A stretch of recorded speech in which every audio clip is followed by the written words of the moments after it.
देखिए कुछ लोग तो बिल्कुल इधर खामोशी से लग रहा कि बिल्कुल नरेगा के मजदूर बैठे है ना, आप भी हिल सकते हैं। अच्छा कभी कभी भाई साहब कुछ लोग डर के मारे ताली नहीं बजाते, कभी कभी डर के मारे कोई काम खराब हो जाता। एक बार एक मुर्गी फार्म में मुर्गी फार्म का मालिक गया, मुर्गियों से कहा देखो महंगाई बहुत बढ़ गई, एक अंडे में काम नहीं चलता है, कल से सबको 2-2 3-3 अंडे देने। सुबह देखा भाई साहब सबके नीचे 2-2 3-3 अंडे, एक के नीचे कोई एक ही अंडा था। मालिक ने उसके गर्दन पकड़ा, कहा मैंने कह दिया था महंगाई बहुत बढ़ गई है, एक अंडे में काम नहीं चलता, 2-2 3-3 अंडे देना, तुमने एक अंडा क्यों दिया? तो उसने कहा हुजूर ये तो आपका डर है जो एक अंडा हम दे दिए, नहीं हम तो मुर्गा है। तो एक बार तालियां बजा के थोड़ा माहौल वो प्यार मोहब्बत की बात कर रहे थे। अब बताओ 11 बज रहा तुमको प्यार मोहब्बत सूझी है? ऐसी प्यार मोहब्बत कौने काम की 3-3 साल तक करते रहो, पुलिया मिल जाओ हाथ पैर तोड़ दिए। देखिए हमारा नाम है विकास बोखल, हमारी कविता में आपको बिल्कुल दिमाग नहीं लगाना। अब ऐसा पहले आप खींच लो, आ गए, ले जाओ घर में बच्चों को डराने का काम आए। बहुत अच्छा, प्रणाम करता हूँ आपको। हमारी कविता में आपको बिल्कुल दिमाग नहीं लगाना, क्योंकि हमारे खुदा इतना दिमाग नहीं कि हम कविता में लगाएं। हमारी कविता बिल्कुल तुरंत लगाओ तुरंत आ रहा, बिल्कुल झंडू बाम। 4 पंक्तियां मुझे याद आती हो प्यार मोहब्बत की जब बात कर रहे थे। अगर आपकी तालियां आ जाए तो आप सबकी तरफ से 4 पंक्तियां भाई राहुल राज मिश्रा जी को मैं दे दूं कि नया पाने की चाहत में पुराना छूट जाता है, नया पाने की चाहत में पुराना छूट जाता है, मनाऊं एक को जाके तो दूजा रूठ जाता है। पहले वाह नहीं, पहले पूरा सुनो, पहले इस्तेमाल करो फिर विश्वास करो, है ना। कुछ लोग गत्ते पे पेमेंट कर देते हैं कि नया पाने, चौथी पंक्ति पे थोड़ा मन बनाना, आनंद लेना कि नया पाने की चाहत में पुराना छूट जाता है, मनाऊं एक को जाके तो दूजा रूठ जाता है। और मोहब्बत लिखने पढ़ने में बहुत आसान है, लेकिन मोहब्बत को निभाने में पसीना छूट जाता है। एक बार जोरदार तालियां राहुल राज मिश्रा जी के लिए हो जाए। आइए थोड़ा मैं गियर बदल के इस कवि सम्मेलन को चलाना चाहता हूं। हमारे मंच के बहुत ही वरिष्ठ व्यंग्यकार, हास्य व्यंग के बड़े रचनाकार, हालांकि उनका क्रम अभी नहीं था, लेकिन जब पराक्रम की बातें आती है तो क्रम का निर्धारण नहीं किया जाता। के अग्निहोत्री जी जो कानपुर से हमारे बीच में आते हैं, हास्य व्यंग के बहुत बड़े रचनाकार है, पहले परिवार नियोजन विभाग में काम करते थे और जब इनके खुदे 9 बच्चे हो गए तो वहां से निकाल दिए। एक बार ये अपने 8 बच्चों के साथ एक शादी के फंक्शन में गए। मित्र ने कहा कि 8 बच्चों के लेकर के आए हैं अग्निहोत्री जी, आपको लज्जा नहीं आई? अग्निहोत्री जी बोले भाई साहब लज्जा भी आई होती, लेकिन आजकल उसके पेपर चल रहे हैं। एक बार जोरदार तालियां हो जाए। बहुत बढ़िया कवि है। इनका एक लड़का है जो पढ़ने जाता था, पीछे से अग्निहोत्री जी देखने जाते थे। लड़कवा पढ़ता कोई दूसरा भी काम करता है। एक दिन कॉलेज के गेट पे लड़की निकल रही थी, इनका लड़का सामने से गेट में घुस रहा था। लड़के ने गाना गाना शुरू कर दिया, रफ्ता रफ्ता मेरी आंख जिससे लड़ी है, देखो आज मेरे सामने खड़ी है। पीछे अग्निहोत्री जी खड़े थे, बोले बेटा जिससे तेरी आंख लड़ी है वो तुझसे 10 साल बड़ी है। अगले पंक्ति पे जोरदार उठनी चाहिए। पीछे अग्निहोत्री जी खड़े थे, बोले बेटा जिससे तेरी आंख लड़ी है वो तुझसे 10 साल बड़ी है, वो तेरे लिए नहीं बेटा मेरे लिए खड़ी है। एक बार जोरदार तालियां आदरणीय के अग्निहोत्री जी, कानपुर भाई। सभी को नमस्कार, आदाब, और जितने लोग बैठे हुए पीछे कुछ खास लोग बैठे हुए हैं उनको बार बार मैं नमस्कार करता हूँ कि मुझे आपसे थोड़ी सी गुजारिश है कि यदि आपको अच्छा लगे तो आप तालियां बजाएं, नहीं अच्छा लगता है तो कोई बात नहीं। मैं आपको बताऊं, मैं बहुत छोटा व्यंग्यकार हूँ, कवि हूँ।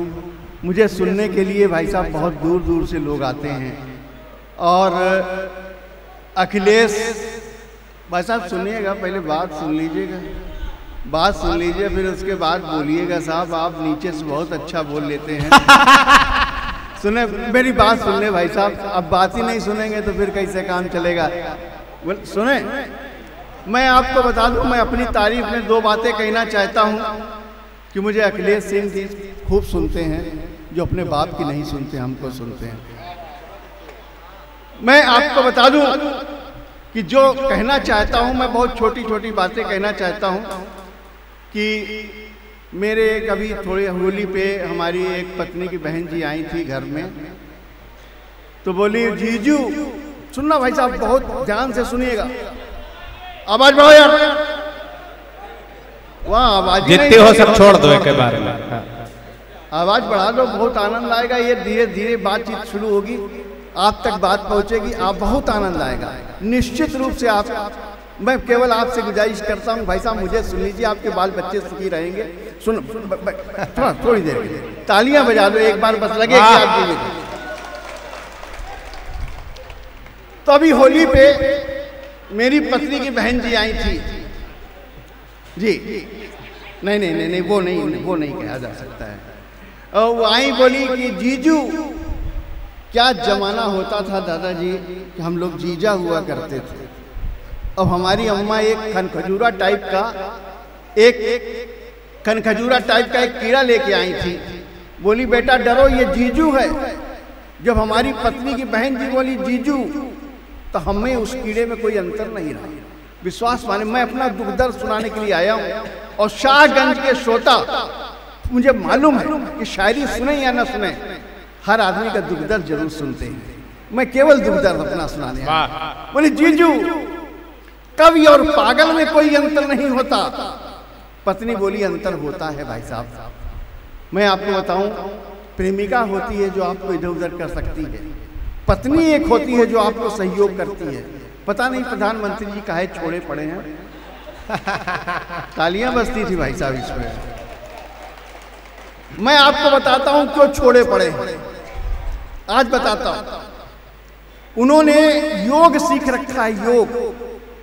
बाबा रामदेव से योग सीखा हुआ है।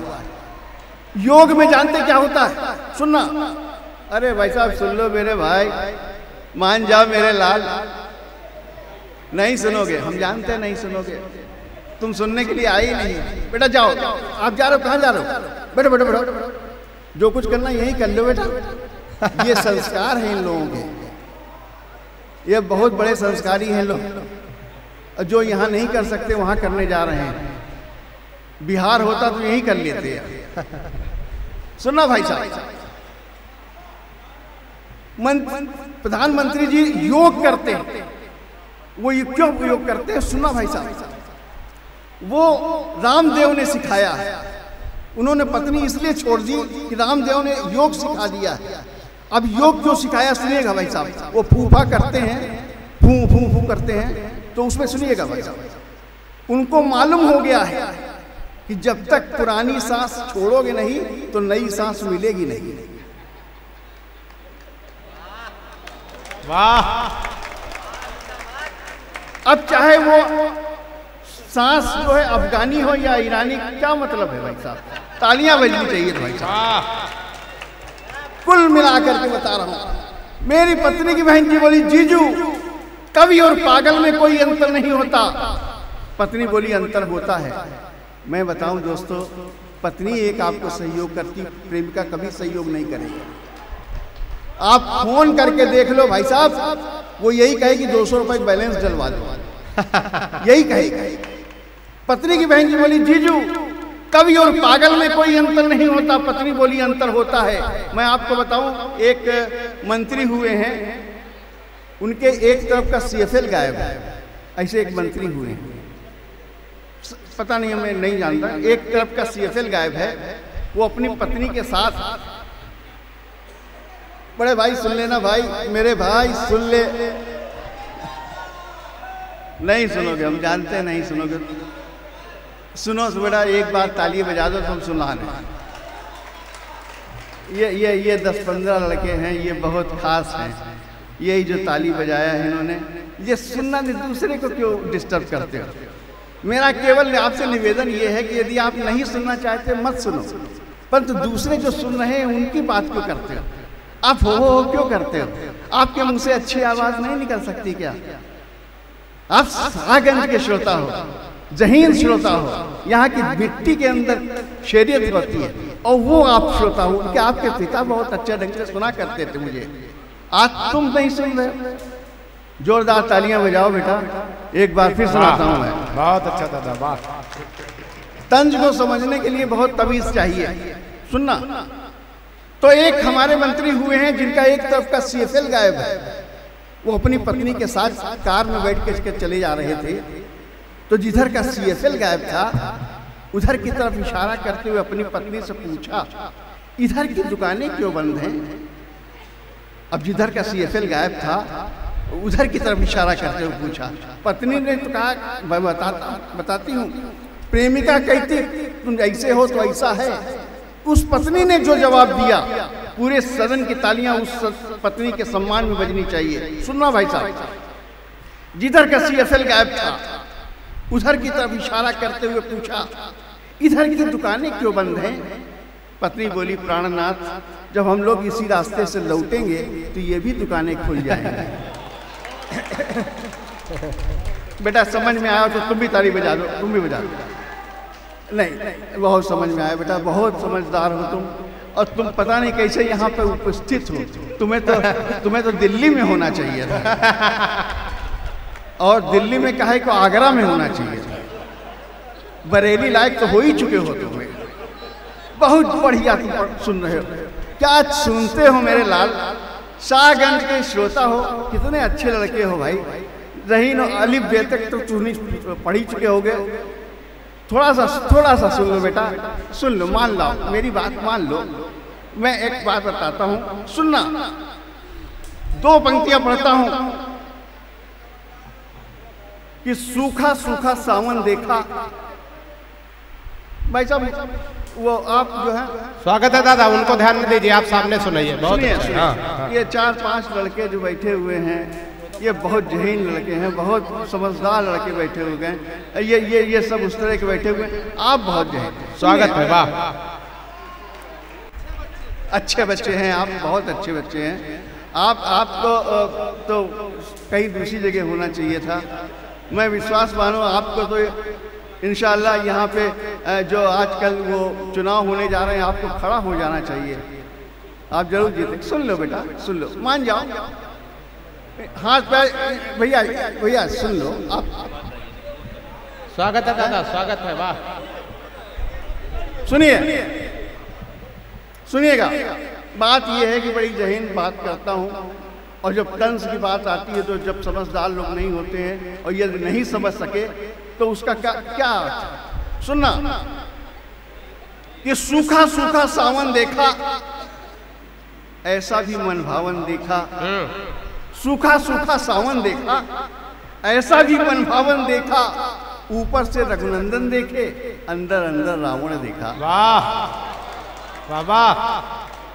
और एक बात कहने की कोशिश करता हूँ। 4 शेर हैं इसमें, एक मतला 3 शेर। आपको निश्चित रूप से बहुत अच्छा लगेगा। बहुत जहीन लोग बैठे हुए हैं, सुनना। स्वागत है, वाह।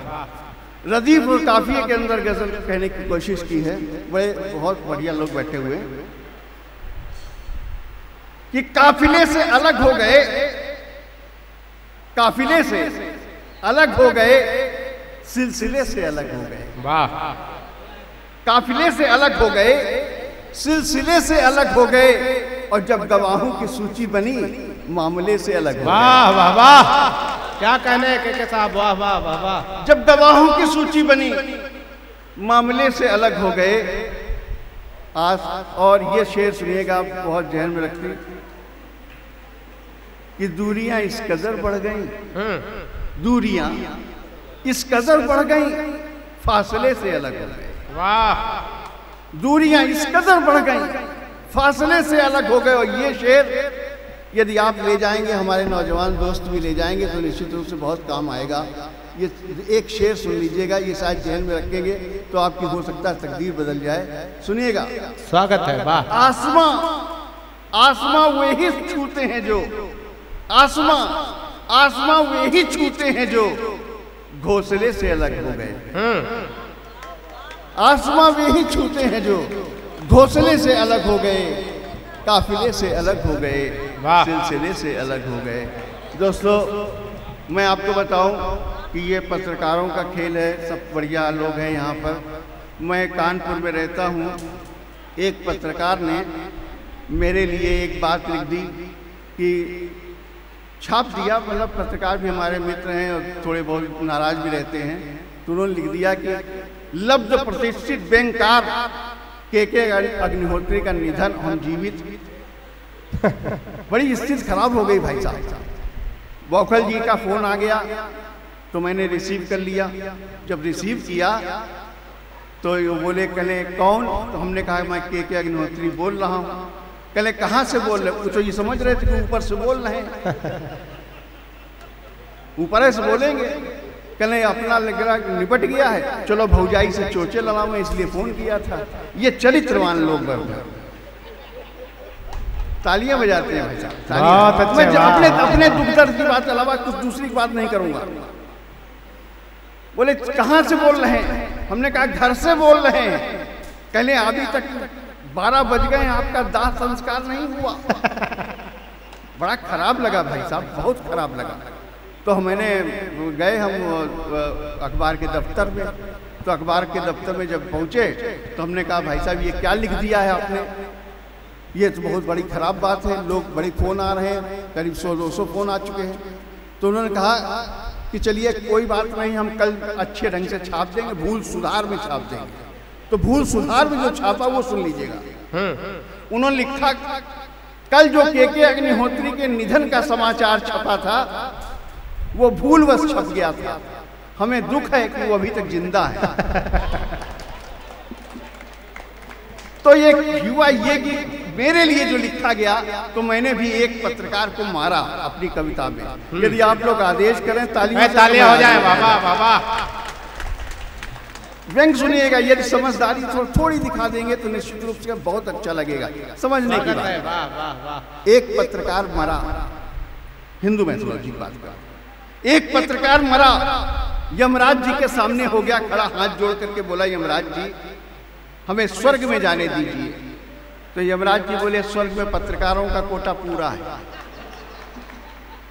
आपका सपना अधूरा है, आप नरक में चले जाइए।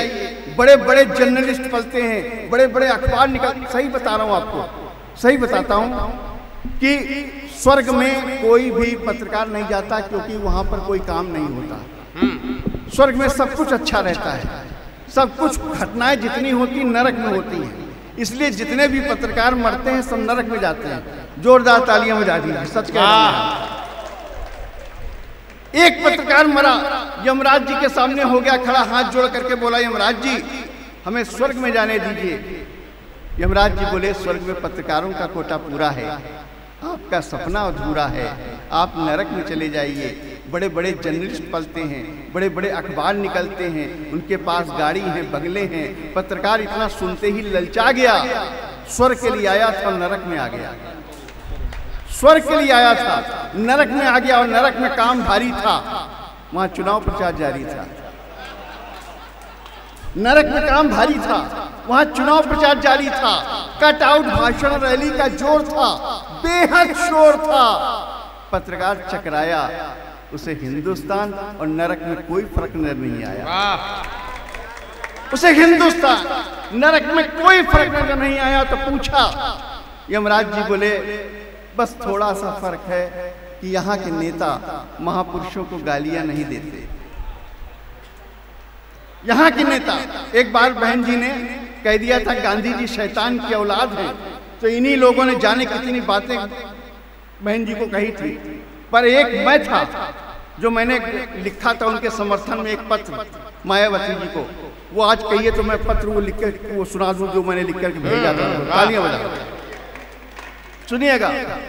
मैंने लिखा था कि बहन जी, व्यंग सुनिएगा, व्यंग स्वागत है, वाह वाह। मैंने लिखा था कि बहन जी आपने ठीक कहा, सही कहा, गांधी जी शैतान की औलाद हैं। अब आप नहीं कहेंगे तो कोई भला आदमी तो कहेगा नहीं। अब आप नहीं कहेंगे तो कोई भला आदमी तो कहेगा नहीं। अरे आप फूलन देवी से बड़ी हैं, सख्त हैं, कड़ी हैं, आपने पूरा वातावरण संवार दिया। फूलन ने 23 मारे थे, आपने पूरा देश मार दिया। वाह। फूलन ने 23 मारे थे, आपने पूरा देश मार दिया। तभी पत्रकार ने कहा यहाँ के नेता, यमराज जी बोले यहाँ के नेता महापुरुषों को गालियां नहीं देते, हवाला नहीं करते, घोटाला नहीं करते। पत्रकार बोला जाने भी दो, यहाँ भी शुरू हो जाएगा, बहन जी को आने तो दो। वाह। बहन जी को आने तो दो। तभी पत्रकार के अंदर का खुशवंत सिंह जागा, उसने अगला प्रश्न दागा, आपके यहाँ आरक्षण है? आंखों में आंसू लाते हुए यमराज जी बोले जब से ये बीमारी हिंदुस्तान से यहाँ आई नरक नरक हो गया भाई। वाह। नरक नरक हो गया भाई। वैसे कोमा में पड़ा हुआ एक यूपी का नेता हमारे पास आया था, इन पंक्तियों पर ध्यान देना चाहता हूं। एक यूपी का नेता हमारे पास आया था, कह रहा था यमराज जी हम आपके नरक में कभी नहीं आएंगे, हम अपने प्रदेश को ही नरक बनाएंगे। वाह,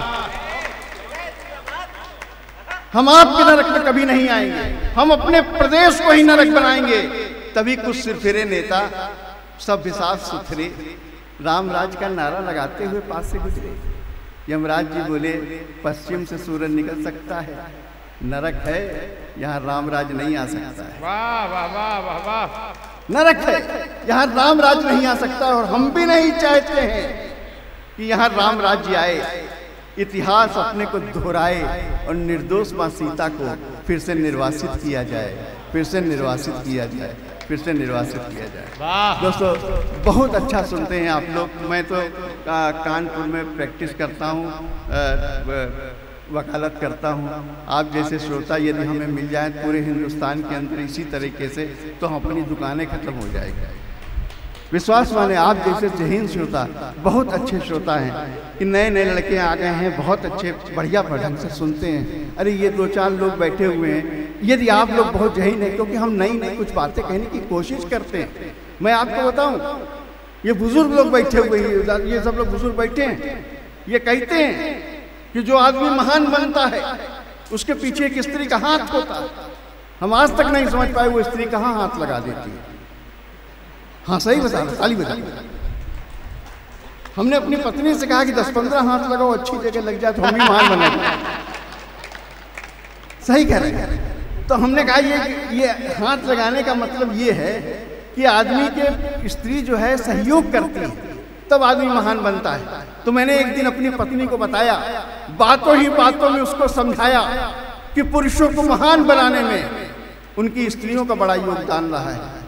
पत्नी हौले से मुस्कुराई, चलकर करीब आई, दोनों हाथों की चूड़ियों को आस्तीनों की तरह समेटा, पल्लू को कमर में कसकर लपेटा और आंखें तरेरती हुई बोली, प्राणनाथ मैं भी अपना कर्तव्य निभाऊंगी, आपको महान बनाऊंगी, आप मत हो उदास।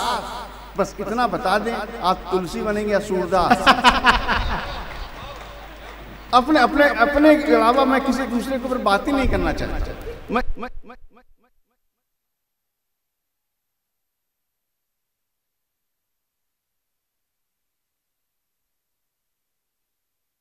जो भी लोग बैठे हुए हैं, मुशायरा और कवि सम्मेलन सुनने वाले इतने ही थे, जो पहले भी थे और अब भी हैं। वो केवल देखने के लिए आए थे और देख के चले जा रहे हैं, हमें उसकी कोई आवश्यकता नहीं। परंतु हम जानते हैं कि यदि हम एक श्रोता को बहुत बढ़िया ढंग से सुना लें तो अच्छी बात होगी। एक बार ऐसा ही हुआ, एक गड़रिये अपनी बकरी के इतना बड़ा सा हीरा वो बांधे हुए था बकरी के गले में। एक जौहरी आया, जौहरी ने कहा ये हीरा मुझको 100 रुपए में दोगे? तो उसके लिए तो कांच का टुकड़ा था। उसने हीरा को कहा कि 100 रुपए में ले लीजिए। जौहरी के हाथ में जब हीरा पड़ा, लिया तो हीरा उछल करके गिरा और नीचे चकनाचूर हो गया। हीरा बहुत सख्त होता है और वो चकनाचूर हो गया। तब हीरे के अंदर से आवाज आई, जौहरी ये गड़रिया नहीं जानता था मेरा मूल्य, पर तुम जैसे जौहरी के हाथों में तुमने मेरा मूल्य 100 रुपए लगाया।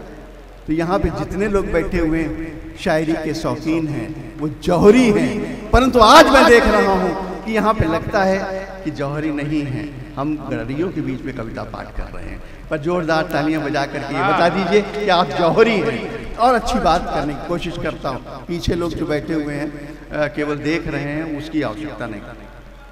सुनिए हमारे भाई साहब, मैं जानता हूँ, मैं बहुत अच्छे ढंग से सुनते हैं आप, बहुत अच्छे श्रोता हैं आप प्रबुद्ध हैं। आप जैसा कोई श्रोता मिला नहीं। जैसे आजकल चुनाव में एक से एक ऐसे खड़े हो रहे हैं जिनको बैठने की तमीज़ नहीं है। आप तो बहुत बढ़िया ढंग से बैठे हुए हैं। सुनना, सुनिए, हाँ सुनिए भाई साहब। हाँ बंद कर रहा हूँ, बिल्कुल बंद कर रहा हूँ भाई साहब, बिल्कुल बंद कर रहा हूँ। नीचे जो यहाँ पे जो बैठे हुए हैं उनको भी सुनना है, आपको बता रहा हूँ। स्वागत। मैं यहाँ पर कानपुर में वकालत करता हूँ। अदालत के अलावा मैं कहीं झूठ नहीं बोलता। सही बता रहा हूँ। और मेरे एक मित्र हैं, उन्होंने घर बनवाया और घर बनवाने के बाद उन्होंने मुझे गृह प्रवेश में बुलाया और गृह प्रवेश में बुलाने के बाद उन्होंने खाना ना खिलाया। खाना ना खाने के बाद वो बोले, कहने अग्निहोत्री जी आपको हम अपना घर दिखा देते हैं। तो घर भाई साहब एक मिनट, वो जो बोल रहे हैं उनसे मेरा निवेदन है कि यहाँ आ जाएं। मैं प्लीज आ जाए, प्लीज मैं आपसे निवेदन कर रहा हूँ, करबद्ध निवेदन कर रहा हूँ, आ जाए प्लीज, आ जाए प्लीज, आ जाए, आ जाइए, आ जाइए, आ जाइए प्लीज, आगे आ जाइए, आगे आ जाइए प्लीज, आ जाइए, आगे आ जाइए, आगे सर आ जाइए। आप बोल रहे हैं, आप प्लीज आगे आ जाइए, आइए सर आइए, आइए आइए, आप भी आप भी आ जाइए, आ जाइए प्लीज, आ जाइए, आ जाइए, आ जाइए, आ जाइए सर, अरे आ जाइए, आ जाइए। बहुत अच्छे ढंग से सुन रहे हैं, कुछ खास लोग हैं। आ जाओ भाई, आ जाओ, आगे आ जाओ, आ जाओ हमारे सामने आओ, इधर आओ, आ जाइए, आ जाइए प्लीज, आ जाइए। स्वागत है, पढ़िए। हाँ, सुनिए सुनिए, एक बार तालियां बजा करके मुझे आदेशित कर दें। बहुत छोटी सी रचना सुनाने जा रहा हूँ, सुनना सुनिएगा भाई साहब, बहुत जहीन लोग हैं आप, बहुत बढ़िया प्रबुद्ध श्रोता हैं। सुनिएगा कि कल रात मुझे मिल गए बापू। ये कविता मैं कहीं नहीं सुना था, आज इसलिए सुना रहा हूं कि आप लोग जैसे श्रोता बैठे हुए हैं पीछे, इनको ये समझ में आ गई आज ये बात, तो निश्चित रूप से मेरा यहाँ आना धन्य हो जाएगा। सुनना भाई साहब, स्वागत है। वाह, सुनिएगा। आज कल रात मुझे मिल गए बापू, बोले हिंदुस्तान कैसा है? तो हमने कहा क्या बताएं, गांधी चौराहे पर एक ने दूसरे के मार दिया चाकू। गांधी चौराहे पर एक ने दूसरे के मार दिया चाकू, बेचारा अस्पताल में पड़ा है। तो कमाल ये है कि आपके पास आने के लिए खड़ा है, डॉक्टर इंजेक्शन पे इंजेक्शन लगा रहे हैं। मन ही मन सोचते जा रहे हैं कि पता नहीं इसकी सांस क्यों चल रही है, लगता है इसको असली दवाई मिल रही है, लगता है इसे असली दवाई मिल रही है। बस बापू उसके बारे में इतना ही सही, इतना ही मालूम है कि वो किसी कुटिया का नन्हा सा सम्मान है। ये नहीं मालूम बापू कि वो हिंदू है कि वो मुसलमान है। ये नहीं मालूम बापू कि वो हिंदू है कि मुसलमान है। गांधी जी ने देखा, बोले क्या हुआ, क्या देश में दंगा हो गया? हमने कहा नहीं नहीं बापू, देश में दंगा नहीं हुआ है, सिर्फ मानवता ने अपने सभी अर्थ खो दिए हैं। गुंबज, पेट और चाकू एक हो गए हैं। गांधी जी बोले नहीं नहीं, हमारा देशवासी सभ्य है, नेक है, अल्लाह ईश्वर तो एक है। हमने कहा ये सिर्फ आप कह सकते हो, क्योंकि आपको ऊपर वाले ने बताया है मंदिर मस्जिद एक नहीं हो सकते, क्योंकि हमने बनाया है। वाह, मंदिर मस्जिद एक नहीं हो सकते क्योंकि हमने बनाया है। और कान खोल करके सुन लो बापू, अब वो हम परिंदे भी नहीं रहे, चाहे वो मंदिर पे बैठे या मस्जिद पर। अब वो हम फूल भी नहीं रहे जिनको खिलने से मतलब, चाहे वो किसी देवता के चरणों में चढ़े या किसी अर्थी पर। अब हमारे हाथ में राजनीतिक तीर हैं, धार्मिक कमान है, बाद में हम कुछ भी हैं, पहले हम हिंदू हैं, पहले हम मुसलमान। वाह, पहले हम हिंदू हैं, पहले हम मुसलमान हैं। और ये बात कोई शायर नहीं कह सकता, ना कोई कवि कह सकता, केवल के अग्निहोत्री कह के जा रहे हैं। सुनना भाई साहब, गांधी जी ने आसमान की ओर देखा, बोले हे अल्लाह, हे ईश्वर, अब इस धरती पर किसी पैगंबर, किसी अवतार को मत भेजना, किसी पैगंबर, किसी अवतार को मत भेजना, नहीं तो फिर गड़बड़ हो जाएगा, ये उन्माद कम नहीं होगा, एक धर्म और शुरू हो जाएगा, एक धर्म और शुरू हो जाएगा, एक धर्म और शुरू हो जाएगा। दोस्तों, और अंत में सच बोलता हूँ, इसलिए अंत में एक रचना सुना करके जा रहा हूँ बड़े लोगों के सामने कि सच बोलने का हास्य क्या होगा, जैसा मेरा आज हो रहा है। वाह, जो सच बोलता है उसका हास्य क्या होगा, ये मैं कह के जा रहा हूँ। बड़े लोग, स्वागत है दादा। वाह वाह। उसे मारा गया, पीटा गया, नंगे बदन सड़कों पर घसीटा गया, पर उसने अंधकार को अंधकार ही कहा। उसे मारा गया, पीटा गया, नंगे बदन सड़कों पर घसीटा गया, पर उसने अंधकार को अंधकार ही कहा। तभी किसी ने कहा इसे सूली पर चढ़ा दो, दूसरे ने कहा इसे जहर पिला दो, तीसरे ने कहा इसके गुर्दे खराब करो, चौथे ने कहा इसे गोली मार दो।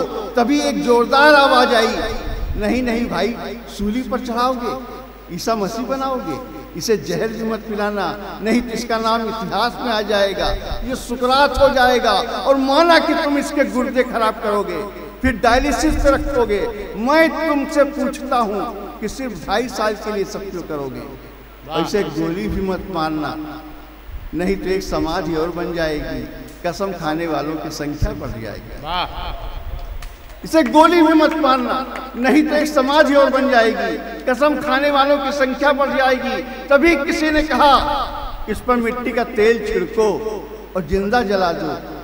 दूसरे ने कहा ये सब करना बेकार है, क्योंकि इस तरह से तो हमारी देश की बहुओं को जलने का अधिकार है, क्योंकि इस तरह से तो हमारी देश की बहुओं को जलने का अधिकार है। और फिर ये सच बोलता है, सच ओढ़ता है, सच बिछाता है, इसे खुला छोड़ दो, अपने आप समझ जाएगा ये हिंदुस्तान है प्यारे, ये भूखों मर जाएगा, ये भूखों मर जाएगा।